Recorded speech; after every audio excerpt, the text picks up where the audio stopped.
ನಮಸ್ಕಾರ. ನನ್ನೆಲ್ಲ ಗ್ರಾಮೋನ್ ಸ್ನೇಹಿತರಿಗೆ ನಾನು ನಮಸ್ಕಾರ ಹೇಳಲು ಇಷ್ಟಪಡ್ತೀನಿ. ಸೊ ನಾನಿವತ್ತು RTC ಪ್ರಿಂಟ್ ಹೇಗೆ ತೆಗೆಯೋದು ಅನ್ನೋದ್ರ ಬಗ್ಗೆ ನಾನು ನಿಮಗೆ ವಿಡಿಯೋ ಸಮೇತ ತೋರಿಸ್ಕೊಡ್ತೀನಿ. ಸೇವಾ ಸಿಂಧು ಲಾಗಿನ್ ಆದಮೇಲೆ ಸರ್ಚ್ ಬಾರಲ್ಲಿ RTC ಅಂತ ಟೈಪ್ ಮಾಡಿ. ಅಲ್ಲಿ 9ನೇ ಸೀರಿಯಲ್ ನಂಬರ್ RTC ಪಾಣಿ ಮುದ್ರಣ ಅಂತ ಇದೆಯಲ್ಲ, ಅದನ್ನು ಓಕೆ ಮಾಡ್ಕೊಳ್ಳಿ. ಓಕೆ ಮಾಡ್ಕೊಂಡಾದ್ಮೇಲೆ ಕನ್ನಡ ಬೇಕಂದ್ರೆ ಕನ್ನಡ, ಇಂಗ್ಲೀಷ್ ಬೇಕಂದ್ರೆ ಇಂಗ್ಲೀಷ್. ನಾನು ಕನ್ನಡ ಸೆಲೆಕ್ಟ್ ಮಾಡ್ಕೊತಾ ಇದ್ದೀನಿ. ಸೊ ಯಾವ ಜಿಲ್ಲೆ, ನಿಮ್ದು ಯಾವ ಜಿಲ್ಲೆ ಅನ್ನೋದನ್ನ ಅಲ್ಲಿ ಟೈಪ್ ಮಾಡ್ಕೊಳ್ಳಿ. ಮತ್ತು ತಾಲೂಕು, ನಿಮ್ದು ಯಾವ ತಾಲೂಕು ಅನ್ನೋದು ಹಾಕ್ಕೊಳ್ಳಿ. ಅಂದರೆ ಯಾರ್ದು ಕಸ್ಟಮರ್ದು ಯಾವ್ದು ತೆಗಿತೀರಾ ಅನ್ನೋದ್ರ ಮೇಲೆ. ಅದು ಹೋಬಳಿ ಯಾವ್ದು ಬೇಕು ಅಂತ ಸೆಲೆಕ್ಟ್ ಮಾಡ್ಕೊಳ್ಳಿ. ಮತ್ತು ಗ್ರಾಮ ಯಾವುದು, ಸರ್ವೆ ನಂಬರ್ ಯಾವ ಊರದಲ್ಲಿ ಇರುತ್ತೋ ಆ ಸರ್ವೆ ನಂಬರ್ದು ಹಾಕಿ. ಮತ್ತು ಸರ್ವೆ ನಂಬರಲ್ಲಿ ಎಂಟ್ರಿ ಮಾಡಿಬಿಟ್ಟು ಅಲ್ಲಿ ಸಲ್ಲಿಸಿ ಅಥವಾ ಎಂಟರ್ ಅಂತ ಕೊಟ್ಟರೆ ನೆಕ್ಸ್ಟ್ ಪೇಜು ಓಪನ್ ಆಗುತ್ತೆ. ಈಗ ಅದೆಲ್ಲ ಒಂದ್ಸರಿ ನೋಡ್ಕೊಳ್ಳಿ, ಚೆಕ್ ಮಾಡ್ಕೊಳ್ಳಿ ಒಂದ್ಸರಿ.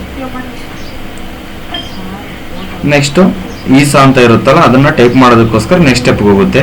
ಸ್ಟಾರ್ ಕೊಡಿ ಫಸ್ಟ್ ಒನ್ನು. ಅಲ್ಲಿ ಈಸಾ ಇದೆಯಲ್ಲ, ಯಾವ್ದು ಬೇಕೋ ಅದರಲ್ಲಿ ಪಾಣಿಲಿ, ಹಳೆ ಪಾಣಿಲಿ ಇರುತ್ತೆ, ಅದನ್ನ ನೋಡಿಕೊಂಡು ನಾವು ಅದನ್ನು ಅಲ್ಲಿ ಓಕೆ ಮಾಡಿಕೊಂಡು, ಮತ್ತು ಯಾವ ಇಯರ್ಗೆ ಬೇಕು ಅಂತ ಇರುತ್ತೆ ಇಲ್ಲಿ.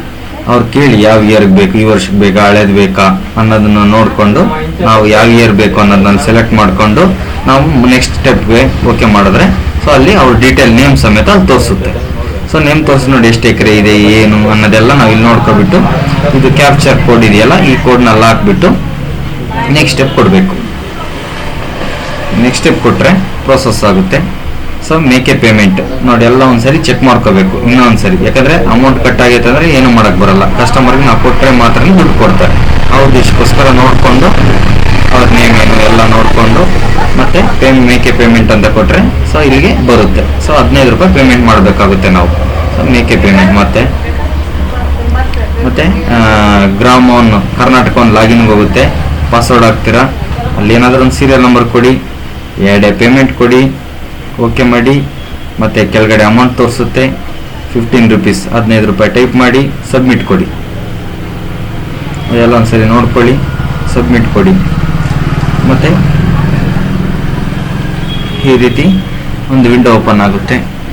ಸೊ ಅಕ್ನಾಲಜ್ಮೆಂಟ್ ಬರುತ್ತೆ. ನಮಗೆ ಅರ್ಜಿಯ ಸಂಖ್ಯೆ, ಅಕ್ನಾಲಜ್ಮೆಂಟ್ ನಂಬರ್ನ ಕಾಪಿ ಮಾಡ್ಕೊಳ್ಳಿ, ಇದು ಇಂಪಾರ್ಟೆಂಟ್, ಇಲ್ಲ ನೋಟ್ ಮಾಡಿ ಇಟ್ಕೊಳ್ಳಿ. ಮತ್ತು ವ್ಯೂ, ನಾವು ಅಂದರೆ ಇಷ್ಟಕ್ಕೂ ಮುಂಚೆ ಹಾಕಿರ್ತೀವಲ್ಲ ಡೀಟೇಲ್ಸು, ಅಲ್ಲೆಲ್ಲ ವ್ಯೂಗೆ ಹೋಗ್ಬಿಟ್ರೆ ಅಲ್ಲಿ ರೆಫರೆನ್ಸ್ ನಂಬರ್ ಅಥವಾ ಅಪ್ಲಿಕೇಶನ್ ನಂಬರ್ ಅಂತ ಇದೆಯಲ್ಲ, ಅಲ್ಲಿ ಅದನ್ನ ಪೇಸ್ಟ್ ಮಾಡಿ ಗೆಟ್ ಟು ಡಾಟಾ ಅಂತ ಕೊಡಿ. ಆವಾಗ ಅದರದ್ದು ಮಾತ್ರ ಓಪನ್ ಆಗುತ್ತೆ. ಇಲ್ಲಾಂದರೆ ನೀವು ಇಷ್ಟಕ್ಕೂ ಮುಂಚೆ ಹಾಕಿರೋವೆಲ್ಲ ಹುಡುಕ್ಬೇಕಂದ್ರೆ ಭಾಳ ಲೇಟ್ ಆಗುತ್ತೆ. ಆ ಉದ್ದೇಶಕ್ಕೋಸ್ಕರ ಇಲ್ಲಿ ಡೇಟು ಅದನ್ನೆಲ್ಲ ನೋಡ್ಕೊಳ್ಳಿ. ಮತ್ತು ಅಲ್ಲಿ ಇದು ಸಬ್ಮಿಟ್ ಡೆಲಿವರಿ ಅಂತ ಇದೆಯಲ್ಲ, ಅದನ್ನ ಓಕೆ ಮಾಡಿ.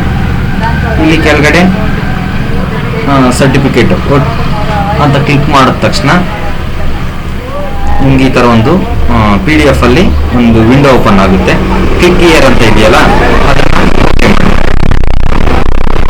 ನೆಕ್ಸ್ಟ್ ಒಂದು ವಿಂಡೋ, ಮತ್ತೆ ಇನ್ನೊಂದು ವಿಂಡೋ ಓಪನ್ ಆಗುತ್ತೆ. ಅದರಲ್ಲಿ ನಿಮ್ಗೆ ಬೇಕಾಗಿರೋಂಥ ಪಾಣಿ ನಿಮ್ಗೆ ಸಿಗುತ್ತೆ. ಅಲ್ಲಿ ಪ್ರಿಂಟ್ ಪ್ರಿವ್ಯೂ ಅಂತ ಇರುತ್ತೆ, ಅಲ್ಲಿ ಪ್ರಿವ್ಯೂ ಕೊಟ್ಬಿಟ್ಟು ಡೈರೆಕ್ಟಾಗಿ ನೀವು ಪ್ರಿಂಟ್ ಕೊಟ್ಕೋಬಹುದು. ಹೆಚ್ಚಿನ ವಿಡಿಯೋಗಾಗಿ ಈ ಚಾನಲ್ನ ಸಬ್ಸ್ಕ್ರೈಬ್ ಮಾಡಿ. ನಾನು ವಿಡಿಯೋ ಮಾಡೋವೆಲ್ಲ ನಿಮಗೆ ಆಟೋಮೆಟಿಕಲಾಗಿ ನಿಮಗೆ ಶೋ ಆಗುತ್ತೆ, ನೋಡೋದಕ್ಕೆ ಯೂಸ್ಫುಲ್ ಆಗುತ್ತೆ. ಥ್ಯಾಂಕ್ ಯು ಫಾರ್ ವಾಚಿಂಗ್ ಗ್ರಾಮೋನ್ ವಿಡಿಯೋಸ್.